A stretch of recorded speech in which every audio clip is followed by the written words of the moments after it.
All right, that seemed to work out pretty good. You do infinite set of integers times something, and you notice you get subgroups, infinite subgroups.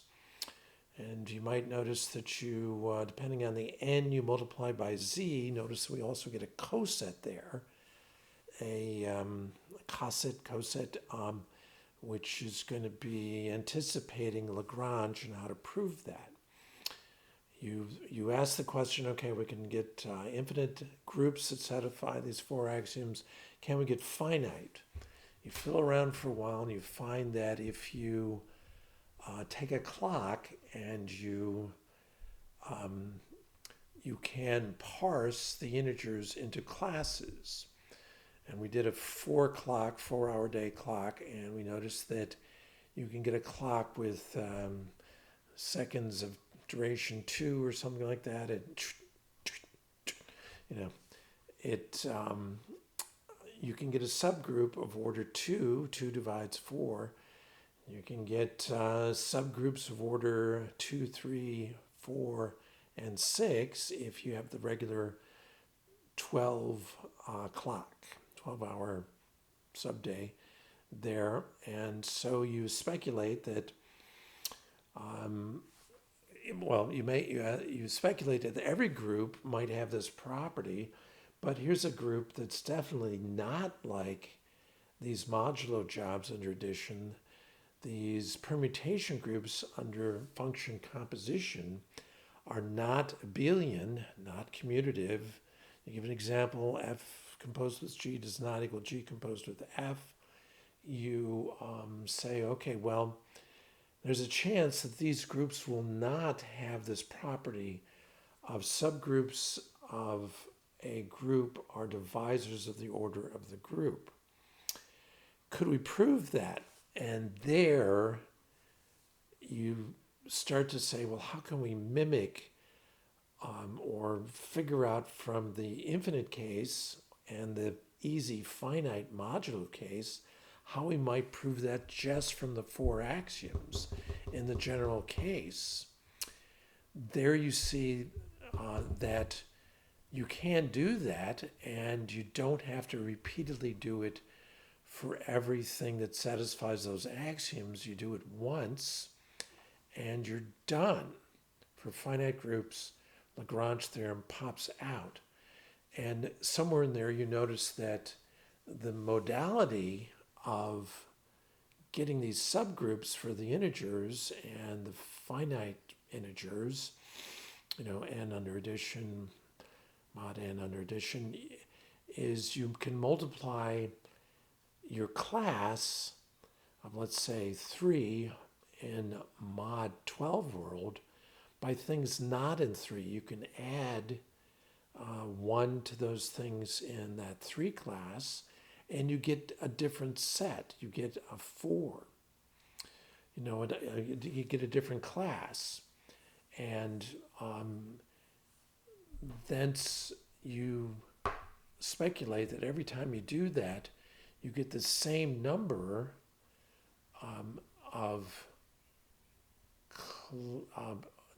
the same number of elements in a class, and that's the beginning of Lagrange, how to prove it.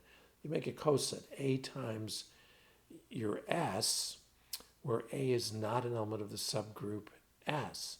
Do you get all different elements of the group G? Can you prove that? Well, if you prove that, then you get the equivalence classes of these cosets, and they all have the same number, hence they must be a divisor of the group. So you just have to show that for any group G, subgroup S, both finite of course, and S not equal to G, there's an element not in S that's in G. You do under your group operation, that group operation with all the elements of your S, and you must get unique different elements, none of which are in S. Hence, you must be dividing up G equally. Hence, S must be a multiple, a divisor of G, the order of G. So you start to get the Lagrange.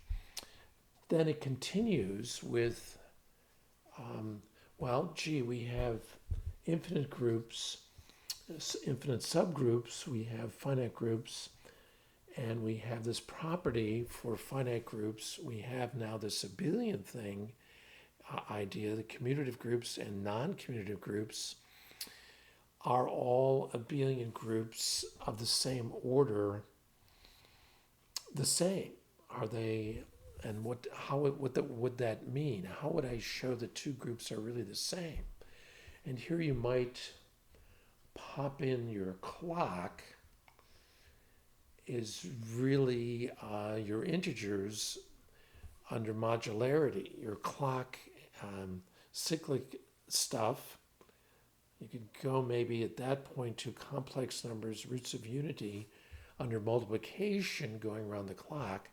That seems to be the cyclic thing we're just doing with the clock under addition mod n. Could you show those are the same? How would you do that? Well, a homomorphism that's one-to-one and onto preserves the operation would seem to be one criteria for really the same group. Think about that for a while and you say, well, that'll be our criteria. If we can make an isomorphism between the two, then we say we have not gotten a new group. Now, if they're not isomorphic, then we have a new group. Then we can refine the answer to our question. Can we get two? We already have two that are not the same of order 6. We have S3, permutation group 3 factorial 6, and we have the the sixth. We can do with the 6 clock, which mod 6, that'll be another group, and that's the cyclic group. And you might throw, I think it's a nice idea, the group of units, group of unity mod 6 or something like that. And well, anyway, you have 6s that are not the same. One's abelian, one's not. How many abelians are there? Are all abelians of order 6 the same? Can we get another one that's not the same per our homomorphism, isomorphism idea, not the same and still of order 6? Do the subgroups, are they always predictable? We reverse the question and say, if we have a divisor of the n, the group G of order n, if we have a divisor, do we automatically have a subgroup of that order? Do they all obey this clock kind of phenomenon? Can we generate other groups that satisfy these axioms and start to give counterexamples and examples and start to build up group theory? I think that damn near gets close to getting a lot of Herstein, Silo's theorem. Yes, if you have divisors of a certain type, namely primes, p to the n divides the group, p to the n plus 1 does not divide the group, then there is a subgroup of order p to the n. I think I got that right. And how many are there? And so that's a big part of it. Groups, abelian groups. What are properties that give you abelian groups right away? Those little problems, if AB squared equals B squared A or something like that, then it's abelian for sure. Those kinds of things, criteria for determining abelian groups of certain orders. The